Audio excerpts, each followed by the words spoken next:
छठवें चरण में लोकसभा चुनाव का जो मतदान है वो श्रावस्ती के साथ अन्य जनपदों में भी है और छठवां चरण बेहद अहम माना जा रहा है, क्योंकि माना जा रहा है कि पाँचवें चरण का जो मतदान है वो 20 मई को होगा और छठवें चरण का मतदान 25 मई को होगा। और 25 मई को जो मतदान होना है उसके लिए बीजेपी ने पूरी ताकत लगा दी है। हमारे साथ श्रावस्ती से मौजूदा बीजेपी के प्रत्याशी साकेत मिश्रा जी हैं और उत्तर प्रदेश सरकार के मंत्री असीम अरुण जी हैं और श्रावस्ती के बीच ये लगातार जनसंपर्क कर रहे हैं। आज असीम अरुण ने कई सारी चुनावी जनसभा को संबोधित किया और श्रावस्ती के लोग ये कह रहे हैं कि जय और बीरू की जोड़ी चुनावी मैदान में है।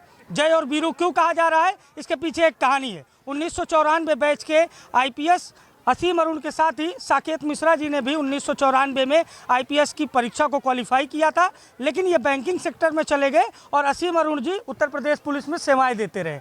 आप वीआरएस लेके बीजेपी ज्वाइन की और आप बैंकिंग सेक्टर से बीजेपी आए। सबसे पहले आपसे जानेंगे ये जय और बीरू की जोड़ी श्रावस्ती में क्या करने वाली है, क्योंकि पिछली बार बीजेपी को यहाँ बदले हुए समीकरण में हार का सामना करना पड़ा था। बिल्कुल 1994 में साकेत जी का और मेरा चयन साथ हुआ था, लेकिन साकेत जी ने फिर चुना कि मैं तिजोरी संभालूंगा और मैंने उसके बाहर की चौकीदारी करने का काम संभाला। आज आने वाले समय में जो साकेत जी का अनुभव है अंतर्राष्ट्रीय राष्ट्रीय बैंकिंग का, फाइनेंस का, विकास का और पिछले 9 साल से जिस तरीके से श्रावस्ती की सेवा कर रहे हैं, हम सबका बहुत बड़ा सौभाग्य है। ऐसा देवी संयोग कभी कभी होता है कि इतना प्रशिक्षित, सुयोग्य और बिल्कुल आम व्यक्ति के रहन सहन वाला प्रत्याशी कहीं मिले, ये श्रावस्ती का सौभाग्य है। और साकेत जी इसी हिसाब से काम कर रहे हैं। जितना जुड़ाव आज है, क्या धर्म, क्या जाति, क्या संप्रदाय, सब लोग उमड़े हैं, साकेत जी के साथ खड़े हैं और मुझे साफ दिख रहा है कि श्रावस्ती में भारतीय जनता पार्टी की, साकेत जी की, मोदी जी की एक रिकॉर्ड तोड़ जीत होने वाली है। सर, आप सुबह से श्रावस्ती में हैं और लगातार प्रचार कर रहे हैं। आप उन समाज के बीच में गए जो ट्राइबल सोसाइटी है, अनुसूचित जनजाति है और वो विकास से बहुत दूर हैं। हम भी जब आपके साथ श्रावस्ती आए तो श्रावस्ती अभी भी भारत के नक्शे पे अगर जिलों की बात की जाए तो बहुत पिछड़ा हुआ है। इसके पीछे सबसे बड़ा कारण क्या मानते हैं? इसका हल जो है, कारण तो क्योंकि भौगोलिक रूप से हम दूर हैं, लेकिन उससे ज़्यादा सबसे बड़ा कारण ये है कि पिछली सरकारों ने हमारे ऊपर ध्यान नहीं दिया। मोदी जी ने आते ही ऐसे जनपद को आकांक्षी जनपद एक नाम दिया और जितने भी वहाँ पे योजनाएं सबसे पहले वहाँ लागू की जाएंगी। अधिकारी वहाँ पे नहीं पहुँचते थे, खाली रहते थे पद, उनको पूरा किया। और आपने देखा कि श्रावस्ती में साकेत जी की पहल के परिणाम है कि आज हमारे सारे विद्यालयों में टीचर तैनात हैं, समय से जाते हैं, समय से आते हैं। बच्चों की पढ़ाई भी अच्छी होती है, मध्याह्न भोज भी अच्छा मिलता है। आज श्रावस्ती में हम बहुत कॉन्फिडेंस से बोल सकते हैं कि शायद ही कोई बच्चा आपको दिखा हो सुबह से जो कुपोषित हो, जिसके तन पे कपड़ा ना हो, क्योंकि मोदी जी ने इसकी व्यवस्था की है।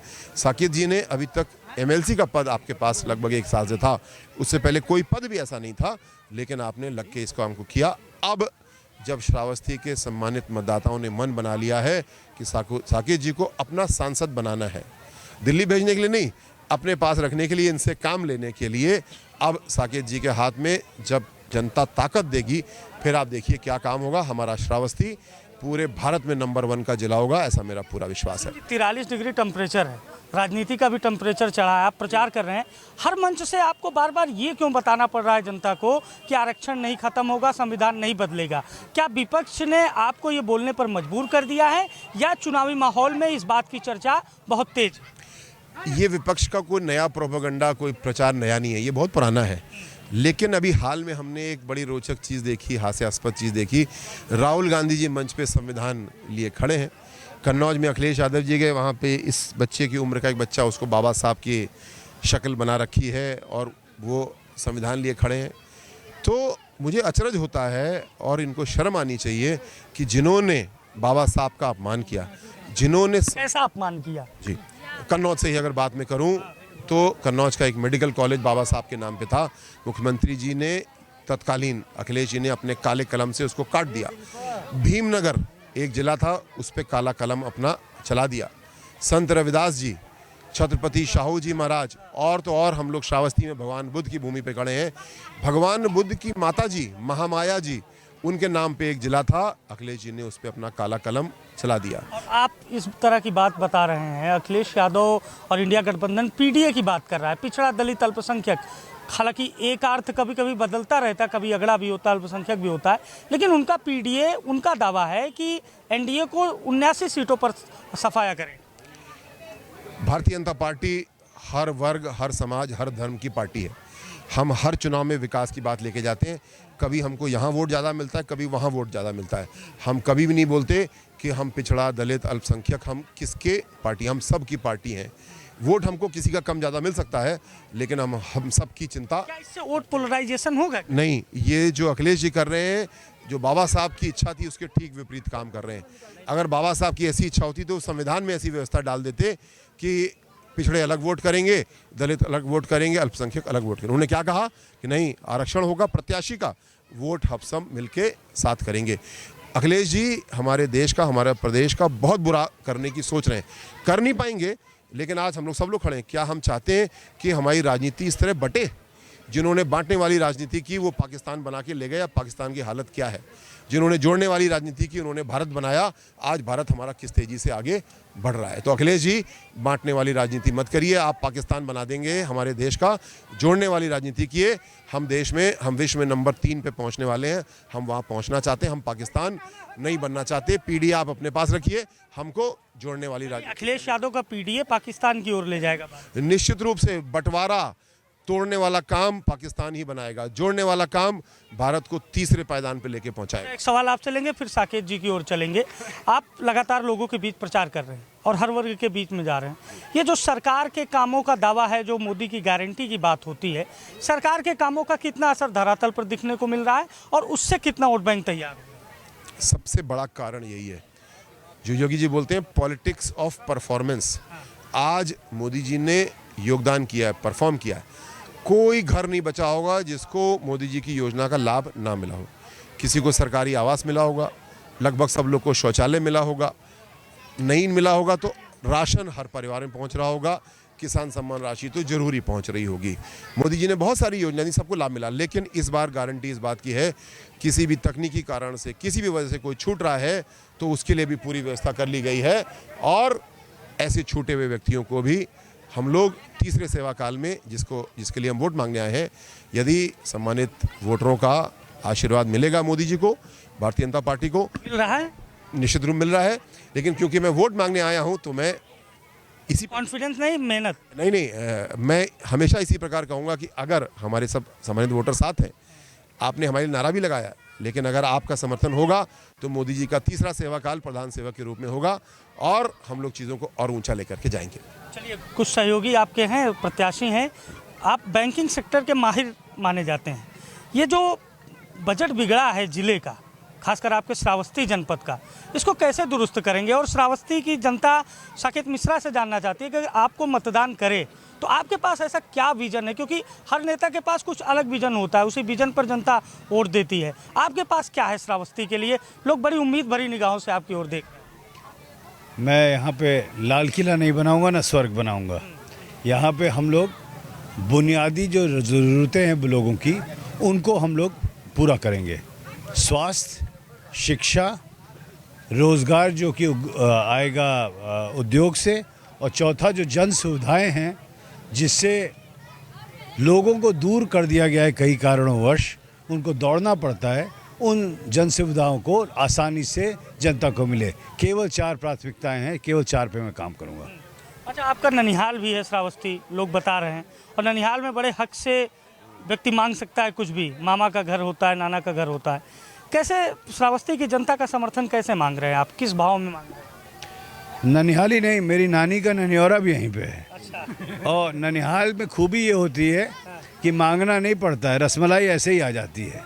तो वही हाल है वोटरों का, वही हाल है लोगों का। प्यार अपने आप मिला है, पर प्यार के साथ अपने आप आदमी जिम्मेदारी महसूस करता है। इसीलिए जो मैं 8-9 साल से यहाँ पे लगा हूँ, काम कर रहा हूँ, वो कोई मुझे करना ज़रूरी नहीं है, क्योंकि नेतागिरी तो बाद में आई, पर प्यार जब मिलता है तो प्यार लौटाना पड़ता है, और वही कर रहा हूँ मैं। अच्छा, लोग कह रहे हैं कि जब आप किसी भी पद पे नहीं थे तब भी आपने तमाम संस्थाओं के सहयोग से और खुद यहाँ मेहनत करके काफ़ी सारे काम किए।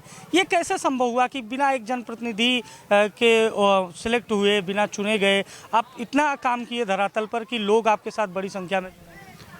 एक तो मेरे को सुझाव बहुत अच्छे मिलते थे। कुछ मित्र मेरे बाएं पे खड़े हैं, जो कि हमेशा जिनकी सोच नई थी। तो जब मैं बाहर था सरकार से और कोई पद नहीं था, तब हमेशा असीम जी से मुझे मिलता था नए नए सुझाव कि किस तरह से आप बदलाव ला सकते हैं बिना जो सरकारी खांचा होता है उसमें फंसे हुए। दूसरा, थोड़ा सा अपना खुद का लगाते थे, थोड़ा सा मेरे से बहुत सफल मित्र थे, CSR का पैसा मिलता था। तो भारत में पैसे की कमी नहीं है, हमारे पास मुश्किल केवल है कि कुछ गरीब भारतीय हैं, उन गरीब भारतीयों को हमें मदद करनी है और काम हो जाता है। दो एजुकेटेड पर्सन है राजनीति के, क्या माना जाए कि भारत का आने वाला भविष्य इसी तरीके के जो एजुकेटेड राजनेता हैं वो चलाएंगे और आगे देश को ले जाएंगे? देखिए, हाँ, तो नेता की बात छोड़िए, हम लोग को तो भारत ऐसा होना चाहिए जो कि पूरी तरह से एजुकेटेड है। सच ये है कि असीम और हम जो हैं, हम लोग में कोई विशेषता नहीं। ये जो बच्चे खड़े हुए हैं ये हम लोग से तेज़ हो गए पढ़ाई में, फ़र्क केवल अवसर का होता है। हम लोग को पढ़ाई करने का मौका मिल गया, इन कुछ बच्चों को नहीं मिल पाता है, जिसको मिलता है वो आगे निकल जाता है। तो मैं तो चाहूँगा कि नेता भूल जाइए, पूरा भारत बन जाए पूरी तरह शिक्षित, वो हमारा मकसद पूरा हो जाएगा। उसके बाद नेता कोई भी बने, कोई फ़र्क नहीं पड़ता। चुनौती किससे मानते हैं, लड़ाई किससे मानते हैं आप? किस दल से आपकी लड़ाई? लड़ाई नहीं है, प्यार जनता का हमें लेना है। वही हम लोग का चैलेंज है कि कितना प्यार मिल सकेगा। दूसरों के बारे में सोचने से आदमी फंस जाता है। हम लोग को क्या काम करना है, क्या नीतियां लानी है, उस पर हम लोग अगर लगातार केंद्रित रहें तो अपने आप ही काम हो जाता है। श्रावस्ती की जनता भरोसा कर रही है साकेत मिश्रा पे? मेरी आशा है। ननिहाल है मेरा ननिहाल है, ननिहाल में भरोसा तो होता ही है। अच्छा असीम जी, चलते चलते एक आखिरी सवाल है, कहाँ देख रहे हैं इंडिया गठबंधन को? क्योंकि उनका दावा है 79 और तंज कसते हुए अखिलेश यादव ने कहा कि क्योटो को छोड़कर, यानी काशी को छोड़ के हर जगह हम जीत रहे हैं। देखिए, ये इस समय इन आंकड़ों की बात करना बेकार है। वो कहेंगे वो जीत रहे हैं, हम कहेंगे हम जीत रहे हैं। लेकिन सबसे बड़ी बात है जो विकास, सुरक्षा, दाल रोटी के जो मुद्दे हैं उनको मोदी जी और योगी जी ने आज हल किया है। आज सब लोग डबल इंजन की सरकार से खुश हैं और तीसरा सेवाकाल देना चाहते हैं। अखिलेश यादव जी की सरकार हो, बहुजन समाज पार्टी की सरकार हो, इन्होंने केवल आकंठ भ्रष्टाचार किया। क्या देश की सारी समस्याएं हल हो गई? नहीं। पिछले 10 साल में बहुत सी समस्याएं हल होती हुई हम लोग को दिखी, जिसकी वजह से हम लोग को ये विश्वास है, मोदी जी के काम पे आस्था है। और इसी आस्था के साथ मुझे लगता है कि बहुत बड़ा समर्थन मोदी जी के साथ है। ज़मीन पे दिख रहा है, सोशल मीडिया पे दिख रहा है, हमारी बैठकों में, हमारी सभाओं में दिख रहा है और मतदान में भी दिख रहा है। ये 4 जून को प्रमाणित हो जाएगा। अखिलेश जी जो कहना चाहें अभी कह लें, आंकड़ों की बात अभी नहीं करते हैं, अभी मेहनत करते हैं। जैसा साकेत जी ने बोला, अभी हमें सम्मानित साथियों का विश्वास जीतने का समय है। जितना विश्वास है, कोई जो परिवार किसी वजह से पीछे छूट रहे हैं उनको बढ़ के हम लोग आगे ले रहे हैं। और आप देखेंगे सीटें भी बढ़ेंगी और सीटों से ज़्यादा वोट शेयर बढ़ेगा। 4 जून को सबके सामने होगा। तो जाहिर है 4 जून का एक बड़ा दावा किया है उत्तर प्रदेश सरकार के मंत्री असीम अरुण ने और उनके साथ श्रावस्ती से प्रत्याशी साकेत मिश्रा ने। खास मुलाकात में आज ये दोनों मेहमान हमारे साथ जुड़े थे और श्रावस्ती से मैंने आपको दिखाया कि चुनावी माहौल क्या है। फिलहाल जो तस्वीरें हैं वो आपके सामने हैं। नतीजे 4 जून को सामने आएंगे। इंडिया गठबंधन के अपने दावे हैं, एनडीए के घटक दलों के अपने दावे हैं। 400 पार के नारे के बीच जनता किसको चुनती है, ये सबसे बड़ा सवाल है। सहयोगी शिवांशु के साथ मैं अभिषेक, एशियन न्यूज़, श्रावस्ती।